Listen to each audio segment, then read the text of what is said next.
ಮನೇಲಿ ಸಕ್ಕರೆ ಮತ್ತು ರವೆ ಇದ್ದರೆ ಸಾಕು, ಈ ಥರ ರವೆ ಉಂಡೆನ ಈಸಿಯಾಗಿ ಮಕ್ಕಳಿಗೆ ಮಾಡಿಕೊಡ್ಬೋದು. ನಾವು ಕೂಡ ಚಿಕ್ಕ ಹುಡುಗರಲ್ಲಿ ಇದನ್ನು ತಿಂದು ತುಂಬ ಖುಷಿ ಪಡ್ತಿದ್ವಿ. ಈಗ ನಮ್ಮ ಮಕ್ಕಳಿಗೂ ಈ ಥರ ಮಾಡಿಕೊಡೋದು ಅಂದರೆ ತುಂಬ ಖುಷಿಯಾಗುತ್ತೆ. ನೋಡಿ ಇಲ್ಲಿ ಅಳತೆಯಲ್ಲಿ ನಾನಿಲ್ಲಿ ಇದರಲ್ಲಿ 2 ಲೋಟದಷ್ಟು ನಾನು ರವೆ ತೊಗೊಂಡಿದ್ದೀನಿ. ಮಾಮೂಲಿ ರವೆ, ಬನ್ಸಿ ರವೆ ಅಲ್ಲ ಮತ್ತು ಇದ್ರ ರವೆನೂ ಅಲ್ಲ, ಉಪ್ಪಿಟ್ಟು ರವೆನೂ ಅಲ್ಲ, ಮಾಮೂಲಿ ರವೆ ಅಂತ ಉಪ್ಪಿಟ್ಟು ರವೆ ಕೇಳಿದ್ರೆ ಕೊಡ್ತಾರೆ. ಅದನ್ನು 2 ಲೋಟದಷ್ಟು ನಾನು ಇದೇ ಲೋಟದಲ್ಲಿ ತೊಗೊಂಡು ಕೆಂಪಾಗೋವರೆಗೂ ಚೆನ್ನಾಗಿ ಹುರ್ಕೋತೀನಿ. ಈ ರವೆ ಉಂಡೆ ಚೆನ್ನಾಗಿ ಬರಬೇಕು ಅಂದರೆ ನೀವು ನೀಟಾಗಿ ಕೆಂಪಾಗಿ ಹುರಿಬೇಕು. ನಮ್ಮ ಕಡೆ ಎಲ್ಲ ಕೆಂಪಾಳ ಅಂತಾರೆ. ಇದಕ್ಕೆ ಡ್ರೈ ಫ್ರೂಟ್ಸ್ ಕೂಡ ಯಾವುದೇ ಕೂಡ ನಾನಿಲ್ಲಿ ಬಾದಾಮಿ ಮಾತ್ರ ಸಣ್ಣಗೆ ಹೆಚ್ಚಿ ಹಾಕೋತಾ ಇದ್ದೀನಿ. ನೀವು ಇಲ್ಲಿ ಇದ್ರದ್ದು ಬದಲಿಗೆ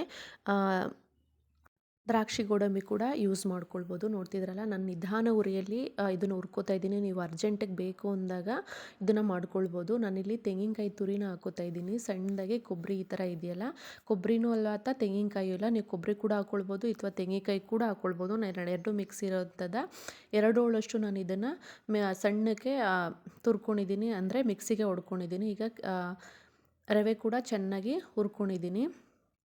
ನೋಡ್ತಿದ್ದೀರಲ್ಲ, ನಾನು ಮಿಕ್ಸಿ ಜಾರಿಗೆ 1 ಹೋಳಷ್ಟು ತೆಂಗಿನಕಾಯಿ ತುರಿನ ನಾನು ಇದನ್ನು ಕೂಡ ಡ್ರೈ ಆಗಿ ಹುರ್ಕೋತಾ ಇದ್ದೀನಿ. ಯಾಕಂದರೆ ಎಷ್ಟು ದಿನ ಮಡಗಿದ್ರೂ ಕೂಡ ನಿಮಗೆ ಯಾವುದೇ ಸ್ಮೆಲ್ಲು ಬರಬಾರ್ದು ಮತ್ತು ಏನೂ ಆಗಬಾರ್ದು ಅನ್ನೋ ಕಾರಣಕ್ಕೆ ನಾವಿದನ್ನು ಹುರ್ಕೊಳ್ಬೇಕು. ಆದ್ದರಿಂದ ಇದನ್ನು ಕೆಂಪಾಗೋವರೆಗೂ, ನಮ್ಮ ಹಳ್ಳಿ ಭಾಷೆಯಲ್ಲಿ ಕೆಂಪಾಳ ಅಂತ ಕರೀತಾರೆ, ಕೆಂಪಾಳ ಆಗೋವರೆಗೂ ನಾವು ಇದನ್ನು ಹುರ್ಕೊಳ್ಬೇಕು.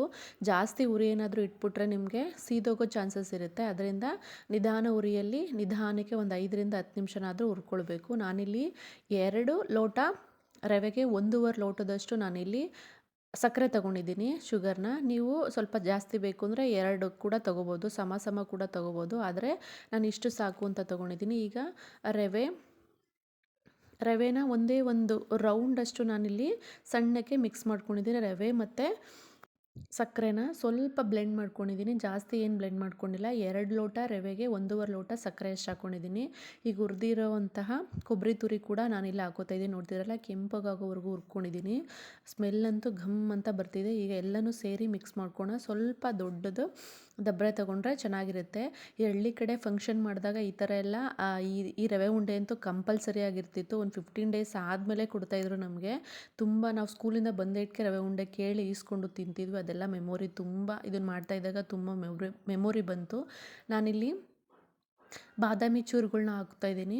ನಿಮಗೆ ಬೇಕು ಅಂದರೆ ಹೇಳಿದ್ನಲ್ಲ, ಡ್ರೈ ಫ್ರೂಟ್ಸ್ ಯಾವುದೇ ಕೂಡ ಆ್ಯಡ್ ಮಾಡ್ಕೊಳ್ಬೋದು. ನಿಮ್ಗೆ ಇಚ್ಛಾನುಸಾರವಾಗಿ ಆ್ಯಡ್ ಮಾಡ್ಕೊಳ್ಬೋದು. ನಾನಿಲ್ಲಿ ಬಿಸಿ ಹಾಲನ್ನು 1 ಲೋಟದಷ್ಟು ಹಾಕ್ಕೊಂಡಿದ್ದೀನಿ. ನಿಮ್ಗೆ ಎಷ್ಟು ಬೇಕೋ ಅಷ್ಟು ಹಾಕ್ಕೊಳ್ಳಿ, ನೀರು ಬೇಡ.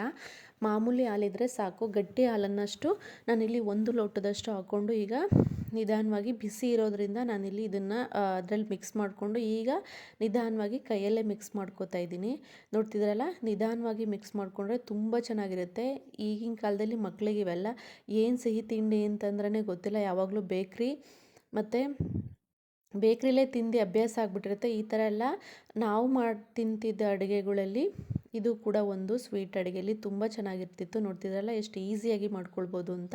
ಈಗೆಲ್ಲನೂ ಚೆನ್ನಾಗಿ ಮಿಕ್ಸ್ ಆದಮೇಲೆ ಇದನ್ನು ಉಂಡೆ ಬಿಸಿ ಬಿಸಿ ಇದ್ದಾಗೆ ಒಂದೊಂದು ಉಂಡೆ ಕಟ್ಟಾದಮೇಲೆ ಒಂದು 1 ಅವರ್ ಆದಮೇಲೆ ಚೆನ್ನಾಗಿ ಬಿಗಿಯಾಗಿ ಅದು ಸಕ್ಕರೆ ಎಲ್ಲ ಪಾಕ ಥರ ಆಗಿರುತ್ತೆ. ಆವಾಗ ಮೆಲ್ಟಾಗಿ ತುಂಬ ಚೆನ್ನಾಗಿ ಬಂದಿರುತ್ತೆ. ಇದನ್ನು ಕೂಡ ನಿಮ್ಮ ಮಕ್ಕಳಿಗೆ ಸ್ಕೂಲಿಂದ ಬಂದಾಗ ಹೆಲ್ತಿಯಾಗಿ ಕೊಡ್ಬೋದು. ಬೇರೆ ಬ್ರೆಡ್ಡು ಬನ್ನು ಕೊಡೋದಕ್ಕಿಂತ ಈ ಥರ ಕೊಟ್ಟರೆ ಒಳ್ಳೆಯದು ಅಂತ ನನ್ನ ಪ್ರಕಾರ. ತುಂಬ ಚೆನ್ನಾಗಿರುತ್ತೆ. ನೋಡ್ತಿರಲ್ಲ, ಈ ಥರ ಒಂದೊಂದೇ ಬಿಸಿಯಾಗಿರೋ ಉಂಡೆನ ನೀವು ಕಟ್ಕೊಂಡು ಡ್ರೈ ಫ್ರೂಟ್ಸ್ ಕೂಡ ಹಾಕ್ಕೊಂಡು ಅಲಂಕಾರ ಮಾಡ್ಕೊಳ್ಬೋದು. ನೋಡ್ತಿದ್ರಲ್ಲ ಎಷ್ಟು ಈಸಿಯಾಗಿ ಮನೆಯಲ್ಲೇ ಮಕ್ಕಳಿಗೆ ರವೆ ಉಂಡೆನ ಮಾಡಿಕೊಡೋದು ಅಂತ. ಮಕ್ಕಳಂತೂ ತುಂಬ ಇಷ್ಟಪಟ್ಟು ತಿಂತಾರೆ. ನೀವು ಒಂದ್ಸಲಿ ಮನೇಲಿ ಟ್ರೈ ಮಾಡಿ. ನಮ್ಮ ಕಡೆ ಸೈಡಲ್ಲಿ ಈ ಥರ ಮಾಡ್ತಾಯಿದ್ರು. ವಿಡಿಯೋ ಚೆನ್ನಾಗಿದ್ದರೆ ದಯವಿಟ್ಟು ನನ್ನ ಚಾನಲ್ನ ಸಬ್ಸ್ಕ್ರೈಬ್ ಮಾಡಿ, ಶೇರ್ ಮಾಡಿ, ಲೈಕ್ ಮಾಡಿ. ನೋಡ್ತಿದ್ರಲ್ಲ, ನನ್ನ ಮಕ್ಕಳು ಕೂಡ ಇಷ್ಟಪಟ್ಟು ತಿಂತಾಯಿದ್ರು. ಅದನ್ನು ಕೂಡ ಒಂದು ವಿಡಿಯೋ ಮಾಡ್ಕೊಂಡಿದ್ದೀನಿ. ವಿಡಿಯೋ ನೋಡಿದ್ದಕ್ಕಾಗಿ ಧನ್ಯವಾದಗಳು. Thank you.